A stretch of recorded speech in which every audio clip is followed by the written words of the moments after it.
They look very familiar, like the same one. Calvin Lanphier. Jeremiah Lanphier was born in 1809 and worked in New York City as a in the mercantile business as a businessman. But in 1842 he was converted into Christianity and had a fervent for Christ, and was very committed to the Lord. In 1857 he left the business, being so desired to serve Christ, and started in the ministry that he took over the Old Dutch North Reformed Church. The church moved from this community on Fulton Street because the numbers were dwindling and they were moving to a bigger area.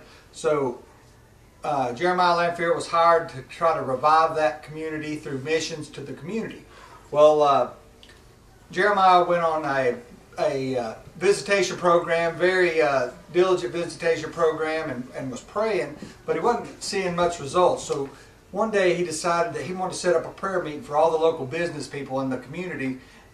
And this period of time was a period of recession and just prior to the Civil War. So Jeremiah Lanphier had this strong burden to pray for revival and to revive the community of New York, in hopes that they would see growth back in the Old Dutch North Reformed Church. Well, he printed out 20,000 handbills and distributed them all over the Manhattan and Hell's Kitchen and that part of New York, and distributed to different business people. And what he was seeing is he saw probably 30,000 people in New York that were unemployed and not doing anything, and he wanted to revive that community. So he distributed those handbills, and on September 23rd, 1857, he had his first Wednesday prayer meeting. It was supposed to be from 12 to 1. And he just asked folks to show up if they could show up for 5 minutes, or if they could show up for a whole hour. They wanted to show up to pray. So he showed up, and for the first 35 minutes he prayed alone, prayed very diligently. And after the whole hour there had only 6 people shown up. But just because there wasn't too many people there doesn't mean anybody wasn't listening. God was listening. So the next week they had 20. The next week they had 40. And the next week they had 100. And Wesley Duell, in his prayer revival book in 2007, give the account, said that this sparked on fire and prayer meetings started springing up all over the city of New York. And the prayer meetings got so popular that one day a week wasn't enough, so they had to start meeting daily. And the churches were filled up all over New York. The Methodist church down the street had to be opened up for this prayer meeting. And by February there were over 150 prayer meetings all across Manhattan, all across Brooklyn. It overflowed into the Philadelphia, and it spread slowly all across the United States.